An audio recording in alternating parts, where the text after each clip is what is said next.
बिस्मिल्लाहिर्रहमानिर्रहीम नहमदुहु व नुसल्ली अला रसूलिहिल करीम अम्मा बाद अऊज़ु बिल्लाहि मिनश शैतानिर रजीम बिस्मिल्लाहिर्रहमानिर्रहीम अल यौमा अकमलतु लकुम दीनकुम व अतममतु अलैकुम निअमती व रज़ीतु लकुमुल इस्लाम दीना वक़ाल नबिय्यु सल्लल्लाहु अलैहि वसल्लम अल हज्जु अल अरफा औ कमा क़ाल अलैहि सलातु वस्सलाम। बुजुर्गान मुहतरम और अजीज दोस्तों, आज ज़िलहिज्जा की 9 तारीख है, जिसे यौम अरफा के दिन से जाना जाता है। यही वो दिन है जिस दिन तमाम हुज्जाज किराम मैदान अरफात में जमा होते। ज़माने जाहिलियत में कुरैश जो अपने आप को हुम्स कहा करते थे, ये जब हज के लिए निकलते थे तो मुज़दलिफ़ा तक जाते थे, मुज़दलिफ़ा में ठहरते थे। इनके अलावा जितने हाजी होते थे वो अरफात तक जाते थे और अरफात से वापस मुज़दलिफ़ा आते थे और फिर आगे के अरकान व अमाल अदा करते थे। कुरैश कहते थे कि हम हरम के कबूतर हैं, हुम्स, हम हरम के बाहर नहीं जाएंगे। अल्लाह ताला ने अपने घर की अज़मत के लिए ज़मीन के एक हिस्से को हरम करार दिया। बादशाहों के भी हरम होते थे जहाँ पर किसी का दाखिला नहीं होता था, वही शख्स वहाँ दाखिल हो सकता था जिसके ऊपर एतमाद हो, भरोसा हो और जिसको अपना समझा जाए। बादशाहों के महल में एक हिस्सा होता था जिसे हरम कहते थे। अल्लाह ताला ने अपना घर बैतुल्ला और उसके इर्द गिर्द की जगहों को हरम करार दिया है। यहाँ वही लोग जाते हैं जिनका बुलाना आता है। खुशकिस्मत है वो लोग जो वहीं पैदा हुए, वहीं रहते हैं और इंतकाल होता है तो उनकी वहीं तदफीन होती है।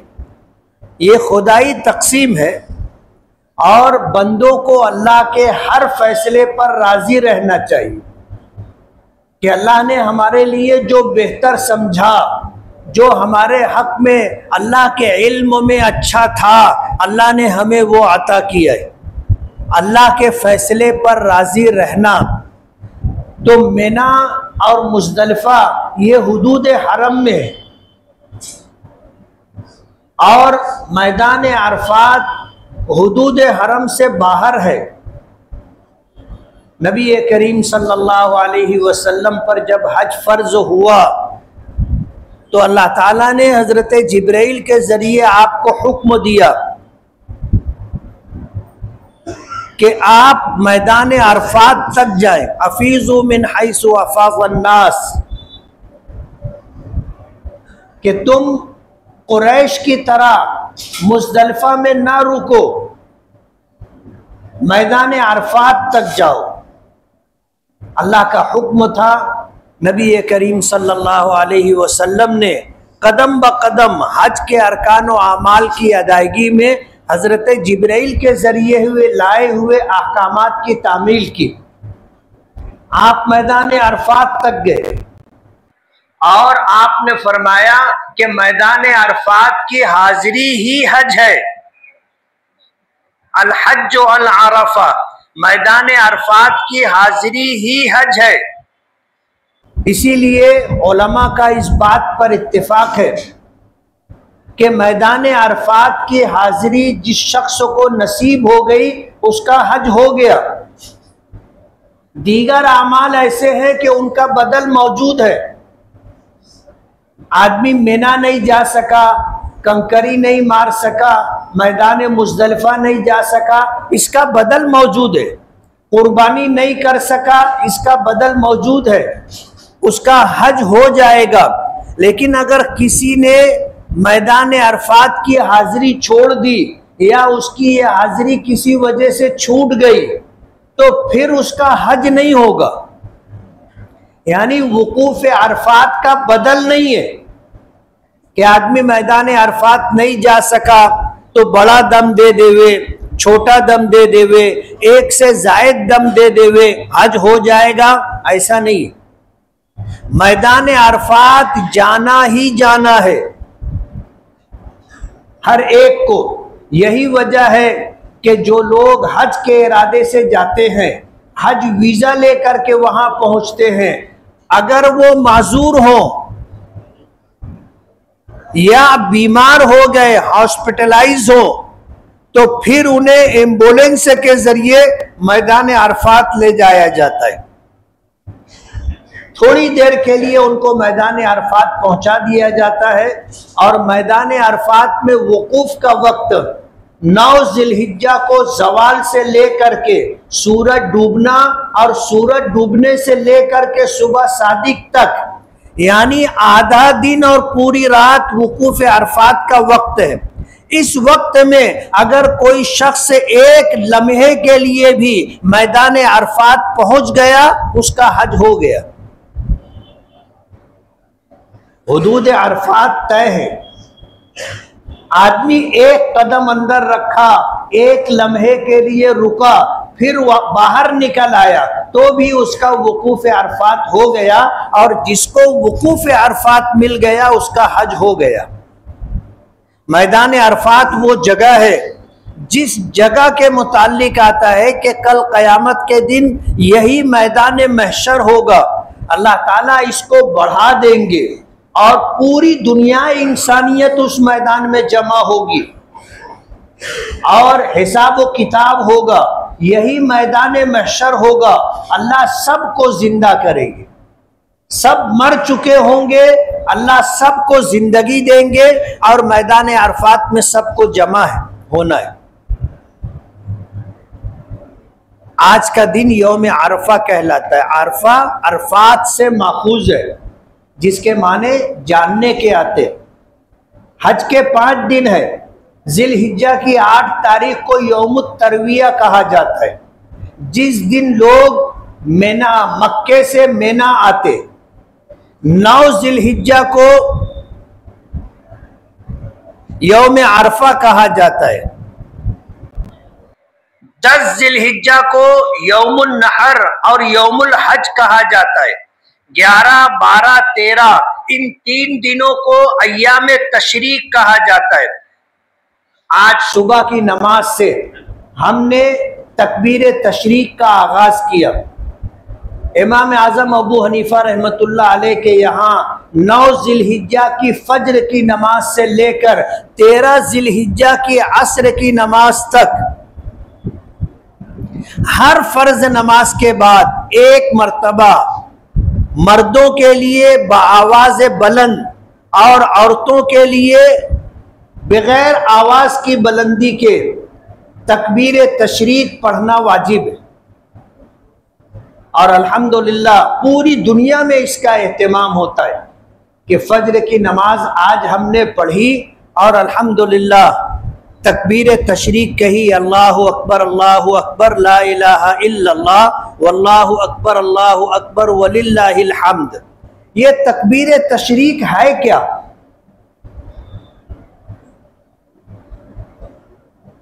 हजरत इब्राहिम अला नबीना अलैहि सलातो वस्सलाम ने ख्वाब देखा था कि मैं अपने बेटे इस्माइल को अल्लाह के नाम पर ज़िबह कर रहा हूँ। ये ख्वाब जिलहिज्जा की 8 तारीख को देखा था, यौमुत तरविया को। और मैं पिछले हफ्ते बता चुका कि अंबिया किराम का ख्वाब वही का मकाम और दर्जा रखता है। हजरत इब्राहिम समझ गए कि ये अल्लाह का हुक्म है, लेकिन तरद्दुद था। 9 जिलहिज्जा को 8 जिलहिज्जा को ख्वाब देखा, 100 ऊँटों की कुर्बानी दी। एक इंसानी जान का बदल 100 ऊँट है। अगर किसी ने किसी को जानबूझकर कत्ल नहीं किया,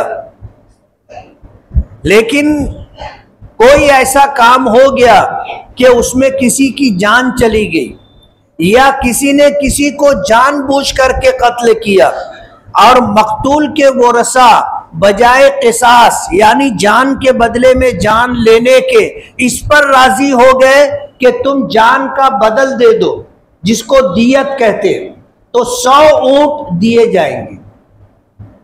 100 ऊंट। हजरत इब्राहिम अलैहिस्सलाम ने ख्वाब देखा, अपने बेटे इस्माइल को ज़िबा कर रहे हैं, तरद्दुद था, 100 ऊंटों की कुर्बानी दी। 9 ज़िलहिज्जा को फिर ख्वाब देखा कि मैं अपने बेटे इस्माइल को ज़िबा कर रहा हूं। यकीन हो गया कि अल्लाह पाक मुझसे कुर्बानी चाहते हैं अपने बेटे की।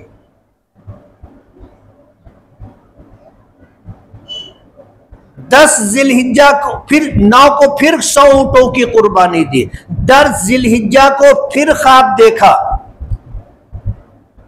फिर 100 ऊंटों की कुर्बानी दी। लेकिन 10 ज़िलहिज्जा को अपने बेटे इस्माइल को मिना के मैदान में ले जाकर के एक पहाड़ के नशेब में एक मकाम पर हजरत इस्माइल की कुर्बानी दी, जिसे यौमुन नहर कहते। जानवरों को ज़िबा किया जाता है। ज़िबा करने का 2 तरीका है। एक है ज़िबा जो हमारे यहाँ होता है कि गला कट किया जाता है, और जानवर ज़िबा करना है, गले में 4 रगें होती हैं, 2 शह रग होती है, एक खाने की नाली और खाने पीने की नाली और एक सांस लेने की। इन 4 नालियों में से 3 रगों का कटना जरूरी है जानवर के हलाल होने के लिए। 4 कटना चाहिए, लेकिन 4 में से अगर 3 रगें भी कट गई तो जानवर ज़िबा हो गया, हलाल हो गया। दूसरा तरीका है नहर, और इस तरीके से ऊंट को ज़िबा किया जाता है कि जहां गर्दन खत्म होती है और सीना शुरू होता है, हमारे ये गले में नर्म हिस्सा होता है, ये जगह है जहां छुरी अंदर दाखिल की जाती है बिस्मिल्लाह अल्लाहु अकबर कह करके, और वहां से उसे काटा जाता है। तो दिल से जुड़ी हुई जो रगें होती हैं वो कट जाती, और जिस्म का सारा बहने वाला खून इस रास्ते से बाहर आ जाता है।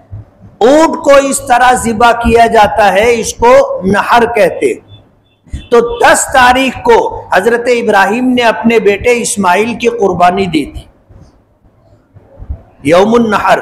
फिर 11, 12, 13 अय्याम तशरीक है। जिस वक्त हजरत इब्राहिम अला नबीना अलैहिस्सलातु वस्सलाम ने हजरत इस्माइल को ज़िबा करने के लिए लेटाया, गले पर छुरी रखी, चला दी, अल्लाह ने बजाय इस्माइल के मेंढे की कुर्बानी करवाई और उसे कबूल फरमाया, उसे कबूल फरमाया। हजरत इब्राहिम अलैहिस्सलातु वस्सलाम ने कुर्बानी दी थी अल्लाह के लिए, अल्लाह की रजा के लिए, अपनी महबूब तरीन चीज को कुर्बान किया था। हजरत इब्राहिम की पहली औलाद हजरत इस्माइल, पहली बीवी हजरत सारा से औलाद नहीं थी। जाहिर बात है, जिनको औलाद नहीं है, शादीशुदा है, उनको औलाद की कैसी चाहत और तड़प होती है, आप उनसे जान समझ सकते हैं। हजरत सारा से औलाद नहीं हुई और जमाना गुजरता रहा। उसके बाद हजरत हाजरा से पहले बेटे हजरत इस्माइल की विलादत हुई, और हजरत इब्राहिम को अपने बेटे हजरत इस्माइल से बेपनाह मोहब्बत थी। अल्लाह पाक ने इस्माइल की कुर्बानी मांगी। हजरत इब्राहिम का इम्तिहान था कि ये अल्लाह के हुक्म की तामील में बेटे को ज़िबा करते हैं या नहीं करते, ये देखा जाए। हजरत इब्राहिम ने अपने बेटे से मशवरा किया, या बुनैया इन्नी अरा फिल मनाम अन्नी अज़बहुका, बेटे मैंने ख्वाब में देखा है कि मैं तुम्हें अल्लाह के लिए कुर्बान कर रहा हूं, फनजुर माजा तरा, तुम्हारी क्या राय है। बेटे हजरत इस्माइल ने जवाब दिया कि या अबति फ़अल मा तुअमर सतजिदुनी इंशाअल्लाहु मिनस साबिरीन, कि ऐ वालिद गिरामी, आपने जो हुक्म अल्लाह का देखा है उस हुक्म पर अमल कर लीजिए, इंशाअल्लाह आप मुझे सब्र करने वालों में पाएंगे। और जिस वक्त ये कुर्बानी हुई उस वक्त जो है हजरत इस्माइल को बचा लिया गया, जन्नत से दुम्बा लाया गया, इस्माइल के जगह पर दुम्बे का गला छुरी के नीचे रख दिया गया। हजरत इब्राहिम ने आंखों पर पट्टी बंधी थी, छुरी चला दी, गला कट गया, दुम्बा ज़िबा हो गया। जब आंखों से पट्टी हटाई तो देखा कि इस्माइल तो जिब्राइल के साथ खड़े हैं और बाकायदे हयात हैं, मेंढा ज़िबा हुआ है। तो उनकी जुबान से निकला अल्लाहु अकबर, अल्लाहु अकबर। बाज रिवायतों में आता है कि जब हजरत इब्राहिम की जुबान से निकला तो हजरत जिब्राइल ने कहा ला इलाहा इल्लल्लाह वल्लाहु अकबर वलिल्लाह। फिर हजरत इस्माइल ने कहा वलिल्लाहिल हम्द। इसमें तरतीब में आगे पीछे मिलता है कि पहले किसने अल्लाहु अकबर कहा, फिर किसने ला इलाहा इल्लल्लाह कहा, फिर किसने वल्लाहु अकबर वलिल्लाहिल हम्द कहा। लेकिन ये तीनों जुमले इन तीनों मुकद्दस हस्तियों की जुबान मुबारक से निकले थे। हजरत जिब्राइल ने कहा अल्लाहु अकबर, अल्लाहु अकबर। हजरत इब्राहिम ने कहा ला इलाहा इल्लल्लाह, ला इलाहा इल्लल्लाह। और फिर हजरत इस्माइल ने कहा वल्लाहु अकबर वलिल्लाहिल हम्द। तो ये तकबीर तशरीक है। और ये पस मंजर और इसका बैकग्राउंड मैंने इसलिए बताया कि फर्ज नमाजों के बाद जब हम तकबीर तशरीक कहें और हमें मालूम हो कि हम जो कह रहे हैं ये क्या है, तो उस वक्त आदमी की कैफियत कुछ और होती है कि ये हजरत इब्राहिम, हजरत इस्माइल और हजरत जिब्राइल की जुबान मुबारक से निकले हुए कलेमात है। और हजरत इब्राहिम का इम्तिहान था और इतना बड़ा इम्तिहान था कि बज़ाहिर उस पर अमल करना मुमकिन नहीं था, लेकिन हजरत इब्राहिम ने अल्लाह के हुक्मों की तामील की। हजरत जिब्राइल ने इस अमल पर हैरत का इजहार किया। कहते ना जब इस्लामी तालीम है कि कोई ऐसी चीज दिखाई दे जो हमारे लिए हैरत की बात हो या हमारे लिए ताज्जुब की बात हो या हमारे लिए ऐसा हो कि ये बहुत बड़ी चीज है, बहुत बड़ा हादसा है, तो कहना चाहिए अल्लाहु अकबर। दुनिया की कोई चीज अल्लाह की किबरियाई के मुकाबले में बड़ी नहीं है, सारी चीजें छोटी हैं, सबसे बड़ी जात अल्लाह की है। इसीलिए सैलाब आए तो हम कहते हैं अल्लाहु अकबर, आग लगे हम कहते हैं अल्लाहु अकबर, कोई हैरत और ताज्जुब की बात नजर से गुजरी हम कहते हैं अल्लाहु अकबर, बुलंदी पर चढ़ने लगे ऊंचाई को देखें तो हम कहें अल्लाहु अकबर। अल्लाह बड़ा है, अल्लाह सबसे बड़ा है। तो हजरत जिब्राइल की जुबान से निकला था अल्लाहु अकबर, अल्लाहु अकबर। तो हजरत इब्राहिम ने कहा था ला इलाहा इल्लल्लाह, अल्लाह के सिवा कोई माबूद नहीं, वही माबूद बरहक है। और इस कायनात में अगर किसी की परस्तिश, किसी की पूजा, किसी की इबादत की जाएगी तो वो सिर्फ अल्लाह रब्बुल आलमीन। हजरत इस्माइल ने कहा वल्लाहु अकबर वलिल्लाहिल हम्द, कि अल्लाह सबसे बड़ा है और तमाम तारीफें अल्लाह के लिए। हजरत इस्माइल ने अल्लाह का शुक्रिया अदा किया कि अल्लाह ने मेरी कुर्बानी चाही थी। वालिदे गिरामी हजरत इब्राहिम ने कुर्बानी दी और अल्लाह ने मुझे बाफियत रखा, अल्लाह का शुक्र अदा किया। वलिल्लाहिल हम्द, तमाम तारीफें अल्लाह के लिए। तो 9 जिलहिज्जा को यौम अरफा कहा जाता है। 9 जिलहिज्जा को यौम अरफा, इसे यौम अरफा क्यों कहते हैं? उलमा ने लिखा है कि हजरत इब्राहिम जब हज के लिए आए थे तो हजरत जिब्राइल साथ साथ थे और हर अमल के बाद बताने के बाद पूछते थे अरफ्ता, तो हजरत इब्राहिम कहते थे कि अरफ्ता के माना तुम्हें समझ में आ गया, तुमने जान लिया। तो हजरत इब्राहिम कहते थे अरफ, तो हाँ मैंने समझ लिया, मैंने जान लिया, इसलिए इस दिन को यौम अरफा कहा जाता है। और इस दिन को यौम अरफा कहने की एक वजह यह भी है कि नबी करीम सल्लल्लाहु अलैहि वसल्लम मैदान अरफात तशरीफ ले गए थे, जबल रहमत के दामन में वकूफ कर रहे थे।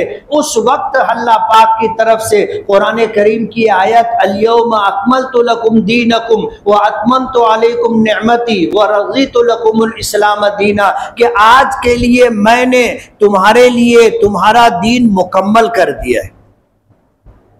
आप मैदान अरफात में थे। वो आत्मम तो अलैकुम नेमती, और तुम पर अपनी नेमतें मैंने तमाम कर दी। वह रज़ीतु लकुमुल इस्लाम दीना, और तुम्हारे लिए दीन इस्लाम को मैंने पसंद कर लिया है। ये आयत नाजिल हुई थी। हजरत उमर फारूक से यहूदी आलिम ने कहा था कि तुम्हारे कुरान में एक ऐसी आयत है कि अगर वो आयत हम पर नाजिल होती तो उस दिन को हम ईद का दिन बनाते और ईद के तौर पर मनाते। तो हजरत उमर ने पूछा कौन सी आयत है? तो उस यहूदी आलिम ने कहा अल-यौमा अकमलतु लकुम दीनकुम व अतममतु अलैकुम निअमती व रज़ीतु लकुमुल इस्लाम दीना। तो हजरत उमर फारूक रजी अल्लाह ताला अन्हु ने जवाब दिया था कि ये दिन तो हमारे लिए ईद ही का दिन है, ईद ही का दिन है, जुमा का दिन, मैदान अरफात की हाजिरी, जिलहिज्जा की 9 तारीख, हमारे लिए तो पहले से ईद का दिन है। आज यौम अरफा है। बाज रिवायतों में आता है कि हजरत आदम अलैहिस्सलाम को जब जन्नत से आसमानों पर और आसमानों से जमीन पर उतारा गया और श्रीलंका के किसी पहाड़ी पर उतरे, माई हव्वा को जद्दा में उतारा गया, ये दोनों तलाश में निकले थे, एक दूसरे को ढूंढ रहे थे।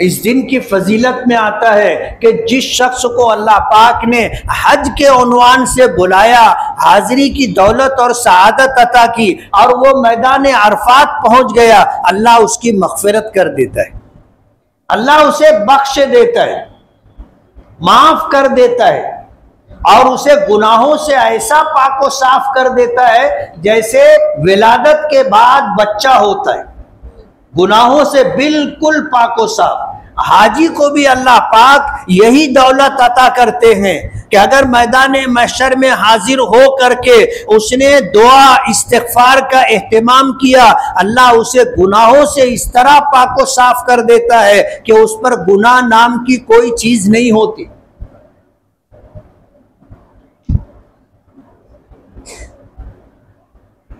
और फिर फरमाया कि हाजी की मग़फ़िरत कर दी जाती है, और अगर कोई शख्स ये समझे कि मेरी मग़फ़िरत नहीं हुई तो वो महरूम है। हुजूर के अल्फाज, मैदान अरफात पहुंचा था जिलहिज्जा की 9 तारीख को हज की नियत और इहराम के साथ। उसे इस बात का यकीन होना चाहिए कि अल्लाह ने मेरी मग़फ़िरत फरमा दी। और अगर किसी को तरद्दुद हो, शक हो कि मेरी मग़फ़िरत हुई कि नहीं हुई, फरमाया कि वो महरूम शख्स है। नबी करीम सल्लल्लाहु अलैहि वसल्लम ने दुआ फरमाई थी, अल्लाहुम्मा ग़फ़िर लिल हाज वलमन इस्तग़फ़र लहुल हाज, ऐ अल्लाह हाजी की मग़फ़िरत फरमा और हाजी जिसकी मग़फ़िरत की दुआ कर दे उसकी भी मग़फ़िरत फरमा। हुजूर पाक सल्लल्लाहु अलैहि वसल्लम से ज्यादा अल्लाह की मारिफत किसको होगी? इसलिए हुजूर की जो दुआएं हैं उसका बदल नहीं है, उसकी मिसाल आपको नहीं मिलेगी। अगर हुजूर सिर्फ हाजी के लिए दुआ करते तो जाहिर बात है जो हज के लिए जाता उसके लिए होती दुआ। बाकी जो अपनी गुर्बत की वजह से, अपनी माजूरी और बीमारी की वजह से, अपने बुढ़ापे की वजह से या किसी और वजह से नहीं जा पाते, तो उनको इस बात का कलक रहता, अफसोस रहता कि हुजूर की दुआ हाजी के लिए तो है, हम हज नहीं कर सके, हम महरूम रह गए। नबी करीम सल्लल्लाहु अलैहि वसल्लम ने दुआ फरमाई, अल्लाहुम्मा ग़फ़िर लिल हाज, ऐ अल्लाह हाजी की मग़फ़िरत फरमा। आगे उन लोगों के लिए जो मैदान अरफात हज के इरादे और इहराम के साथ नहीं आ सके, दुआ की वला मन इस्तग़फ़र लहुल हाज, हाजी जिसकी मग़फ़िरत की दुआ कर दे उसकी भी मग़फ़िरत फरमा। इसीलिए हाजियों से अपनी मग़फ़िरत की दुआ करवानी चाहिए। हदीस पाक में आता है कि जब हाजी जाने लगे तो उसकी मुशायआत करो, यानी उसको रुखसत करने के लिए उसके साथ थोड़ा सा चलो। घर से निकले कार तक पहुंचा दो, सवारी तक पहुंचा दो, कुछ दूर उसके साथ पैदल चलो, उसको रवाना करो, इसको मुशायआत कहते हैं। और जब वो हज करके आए तो उसका इस्तकबाल करो, अपने लिए मग़फ़िरत की दुआ करवाओ। घर में दाखिल होने से पहले हाजी से अपने लिए मग़फ़िरत की दुआ करवाओ। और यही पस मंजर है कि अल्लाह हाजी की मग़फ़िरत फरमा, और हाजी जिसकी मग़फ़िरत की दुआ कर दे उसकी भी मग़फ़िरत फरमा। तो ये यौम अरफा है, इसकी बड़ी फजीलत है।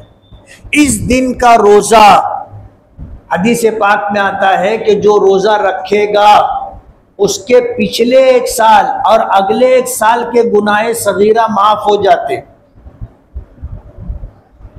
2 साल के गुनाह सगीरा माफ हो जाते। कबीरा गुनाहों की माफी के लिए तौबा जरूरी है, बगैर तौबा के कबीरा गुनाह माफ नहीं होते।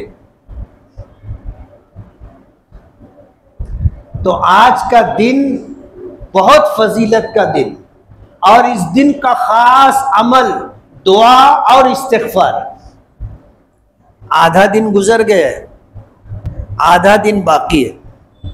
बहुत सारे लोगों को पता नहीं होगा, इसलिए बता रहे हैं कि ये आधा दिन जो बाकी रह गया है इसे वसूल कर लो। अल्लाह ताला से अपने लिए खैर मांगो, दुनिया और आखिरत की भलाई मांगो, हर परेशानी, बीमारी, मुसीबत से पनाह मांगो, आफियत वाली जिंदगी मांगो, कामयाबी और कामरानी मांगो, अपने लिए अल्लाह से मग़फ़िरत तलब करो। हुजूर पाक सल्लल्लाहु अलैहि वसल्लम ने यौम अरफा को जब हज के लिए तशरीफ ले गए थे तो रोजा नहीं रखा था। इस दिन के ताल्लुक से सहाबा किराम में यह तरद्दुद था कि हुजूर रोजा है या नहीं है। आपस में चेमेगोइयां हो रही थी। कुछ लोग कहते थे कि हुजूर रोजे से हैं, कुछ कहते थे कि नहीं हुजूर रोजे से नहीं है।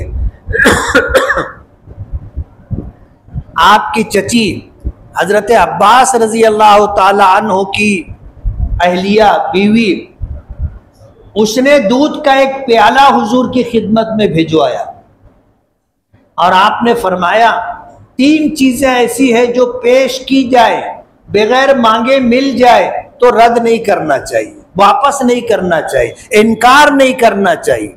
एक तो दूध, अगर किसी ने पेश किया दूध को ना मत कहो,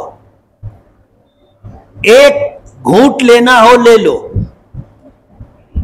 कम से कम एक घूंट ले लो, इनकार मत करो। दूसरी चीज तकिया, आप कहीं पहुंचे, किसी ने आपके एहतराम में आपको तकिया दिया कि टेक लगा के बैठ जाओ, हुजूर ने फरमाया इनकार मत करो। तीसरी चीज खुशबू, किसी ने इत्र पेश किया, कबूल करो, इनकार मत करो। ये 3 चीजें रद्द नहीं की जाएंगी। तो उम्मुल फजल हजरत अब्दुल्ला की वालदा हजरत अब्बास की अहलिया ने, जो हुजूर की चची थी, दूध का प्याला भिजवाया। आप अपनी ऊँटनी कस्वा पर थे, जबल रहमत के दामन में वकूफ अरफात फरमा रहे थे। जब दूध का प्याला पहुंचा तो आपने उसे कबूल फरमाया और नोश फरमाया। तमाम लोगों ने देखा कि हुजूर रोजे से नहीं, इसीलिए हाजी के लिए मैदान अरफात का रोजा हुजूर की सुन्नत के खिलाफ है। हाजी मैदान अरफात में रोजा नहीं रखेगा, इसलिए कि हुजूर ने नहीं रखा था। बाकी लोगों के लिए रोजे का हुक्म है, ये नफल रोजा है और इसकी बड़ी फजीलत है। उलमा ने ऐसे रोजे जिसकी फजीलत जिक्र की गई है, ऐसे रोजे जिसका मामूल रहा है किसी इंसान का कि वो फला तारीख को रोजा रखता है। अब यौम अरफा को वो दिन आ गया और जुमा का दिन आ गया तो वो एक रोजा भी रख सकता है, वरना आम नफल रोजों के लिए सिर्फ तन्हा जुमा के दिन रोजा रखना मकरूह है। आगे पीछे एक दिन मिलाए।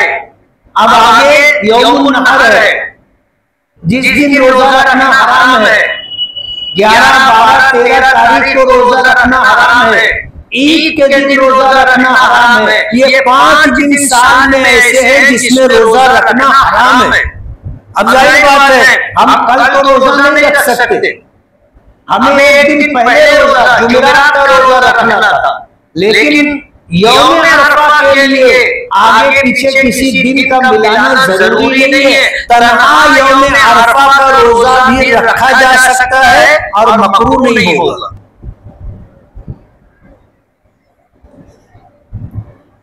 तो आज का दिन बड़ी फजीलत का दिन। अब यहाँ से जो औकात बाकी रह गए, हम दुआ और इस्तिग़फ़ार का एहतिमाम करें।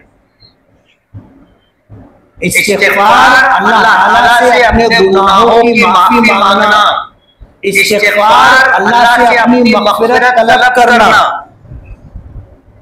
आदमी पढ़ता रहे, अल्लाह से मांगता रहे, अस्तग़फ़िरुल्लाह रब्बी मिन कुल्लि ज़ंबिन व अतूबु इलैहि। ऐ अल्लाह मैं तुझसे अपने तमाम गुनाहों की माफी चाहता हूँ।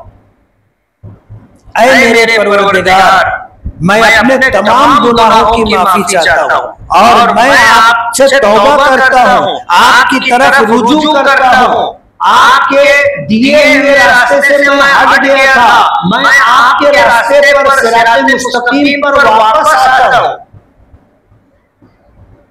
आप सच्ची पक्की तौबा के साथ एक मर्तबा अल्लाह को पुकार ले कि अल्लाह मैं मग़फ़िरत का तलबगार, मुझे बख्श दे, मेरे गुनाहों को माफ कर दे। अल्लाह का दरवाजा खुला हुआ है, बंदा वापस आता है अल्लाह की तरफ। अल्लाह को बेपनाह खुशी होती। हदीस पाक में आता है कि एक गुनहगार बंदा जब सच्ची पक्की तौबा करता है तो अल्लाह पाक को इतनी खुशी होती है। उसकी मिसाल हुजूर ने दी कि अगर कोई शख्स जंगल में सफर कर रहा हो, धूप का वक्त हुआ, किसी सायेदार दरख्त के नीचे रुक गया, ऊंट को बांध दिया और फिर उसके बाद आंख लग गई, सो गया। उसकी आंख खुली तो देखा उसका ऊंट गायब है। और ऊंट ही एक ऐसी सवारी थी जिसके जरिए ये मंजिले मकसूद तक पहुंच सकता था और ऊंट ही पर उसका खाना भी था, पानी भी था। अब सवारी भी गई, खाना भी गया, पानी भी गया। ना आदमी चलकर मंजिल तक जा सकता, ना खाने पीने का सामान बचा। अब आप सोचो कि वो शख्स कितना परेशान होगा। आंख खोली, देखा ऊंट गायब, परेशानी में था, क्या करे, मायूस हो गया। फिर आंख लग गई, सो गया। जब दोबारा आंख खुली तो देखा कि ऊंट सामान के साथ आकर के बैठा हुआ है। तो उसे कितनी खुशी होगी कि मुझे सवारी मिल गई, खाना पानी मिल गया।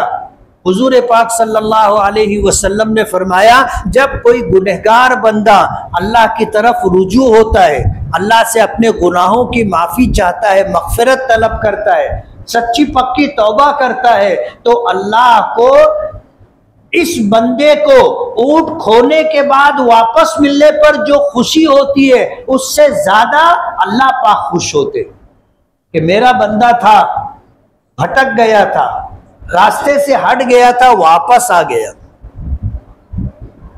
अल्लाह को बेपनाह खुशी होती है हमारी तौबा से, हमारे इस्तिग़फ़ार से।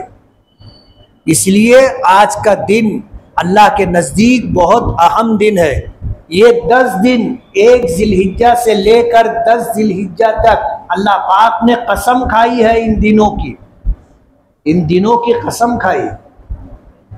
वल फज्र व लयालिन अश्र, फजर की कसम और 10 रातों की कसम। 10 रातें इन दिनों से पहले जो रात आती है, चांद दिखा पहली रात, और कल के दिन के पहले आज 9 ज़िलहिज्जा के बाद जो रात आएगी, ये 10 रातों की अल्लाह ने कसम खाई। यौमुम मशहूद इस दिन को करार दिया गया, और ये वो दिन है जिन दिनों की अल्लाह के नज़दीक बहुत फजीलत है। इसका एहतमाम जिन लोगों ने किया काबिल मुबारकबाद है, जो नहीं कर सके आइंदा अल्लाह ने ज़िंदगी दी और ये अय्याम हमें मिले तो इसकी कद्र होनी चाहिए। और आज से जो आधा दिन बाकी रह गया है, हम लोग इसका एहतमाम करें, रात को अल्लाह ताला की इबादत करें। तो आज का दिन यौम अरफा है, यौम अरफा। हदीस पाक में आता है कि शैतान जब हाजी अरफात में जमा होता है तो वो मिट्टी उठा करके अपने सर पर डालता है। शैतान अफसोस का इजहार करता है, रोता है, मातम करता है। शैतान से, इब्लीस से पूछा गया कि ये क्या है? कहा कि मैंने रात दिन मेहनत करके इनसे गुनाह करवाए थे, अल्लाह की नाफरमानी करवाई थी, लेकिन आज का दिन अल्लाह ने इनको दे दिया। इन्होंने अल्लाह से माफी चाही, अल्लाह ने माफ कर दिया। मेरी सारी मेहनत पर पानी फिर गया। तो शैतान इस पर मातम और अफसोस करता है कि मेरी मेहनत रायगा गई, सारी कोशिशें बेकार हो गई, मैंने जतन किए थे गुनाह करवाने के लिए, आज इन्होंने अल्लाह से माफी तलब कर ली और अल्लाह ने इनको माफ भी कर दिया, मेरे हाथ में क्या रहा। इसलिए तौबा और इस्तिग़फ़ार का एहतमाम, दुआओं का एहतमाम। आज का दिन दुआ की कबूलियत का दिन है, आने वाली रात दुआ की कबूलियत की रात है। इबादत से, दुआओं से, इस्तिग़फ़ार से अल्लाह ताला को याद करें। अल्लाह ताला हमें दुनिया और आखिरत की कामयाबी और कामरानी अता फरमाए। अल्लाह ताला हमें बख्श दे। हुज्जाज किराम की हाजिरी अल्लाह पाक कबूल फरमाए।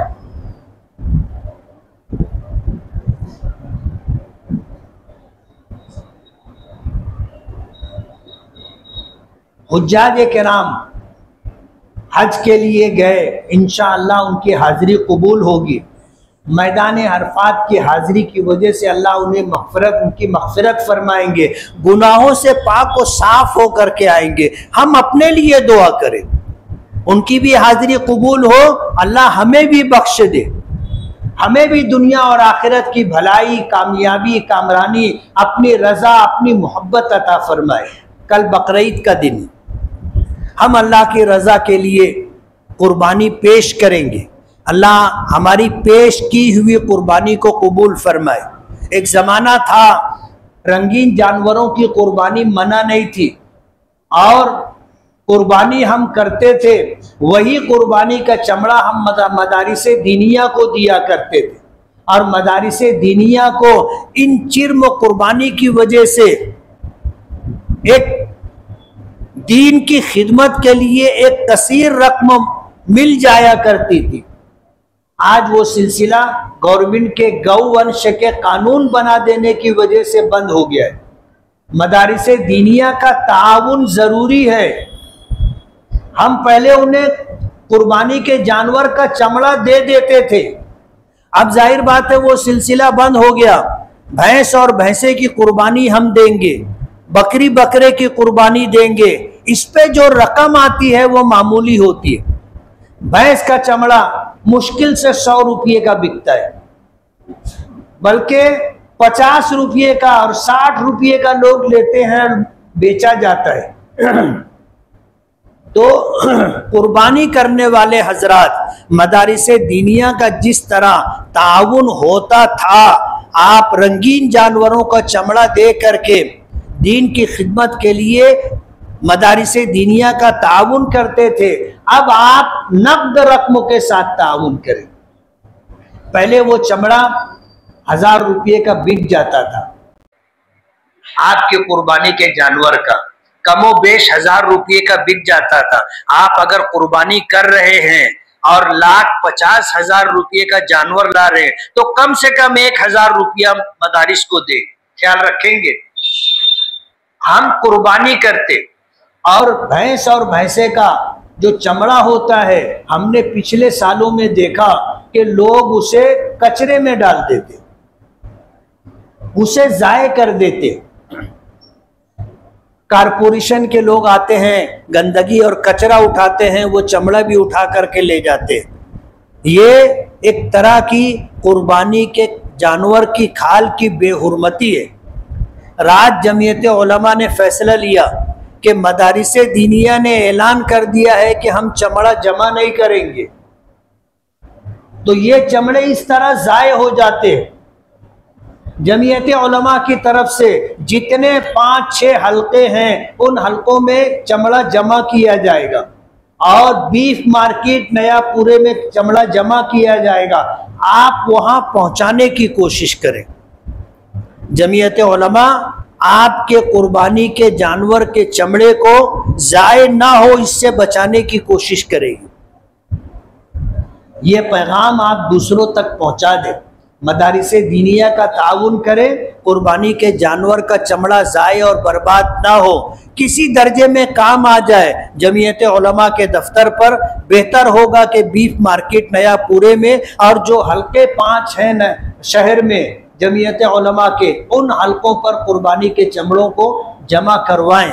कहीं ना कहीं किसी न किसी दर्जे में आपका ये ताउन उम्मत मुस्लिमा को काम आएगा। अल्लाह ताला हमें ईद की सच्ची खुशियाँ अता फरमाए और हमारी पेश की हुई कुर्बानी को अल्लाह शर्फ कबूलियत अता फरमाए। हमारी मुसीबतें परेशानियाँ हम अल्लाह दूर कर दे, हालात हमारे हक में हो जाएं, अल्लाह ऐसा माहौल पैदा फरमा दे। व आखिरु दावाना अनिल हम्दुलिल्लाहि रब्बिल आलमीन। जिन साथियों ने सुन्नत ना पढ़ी वो सुन्नत पढ़ लें।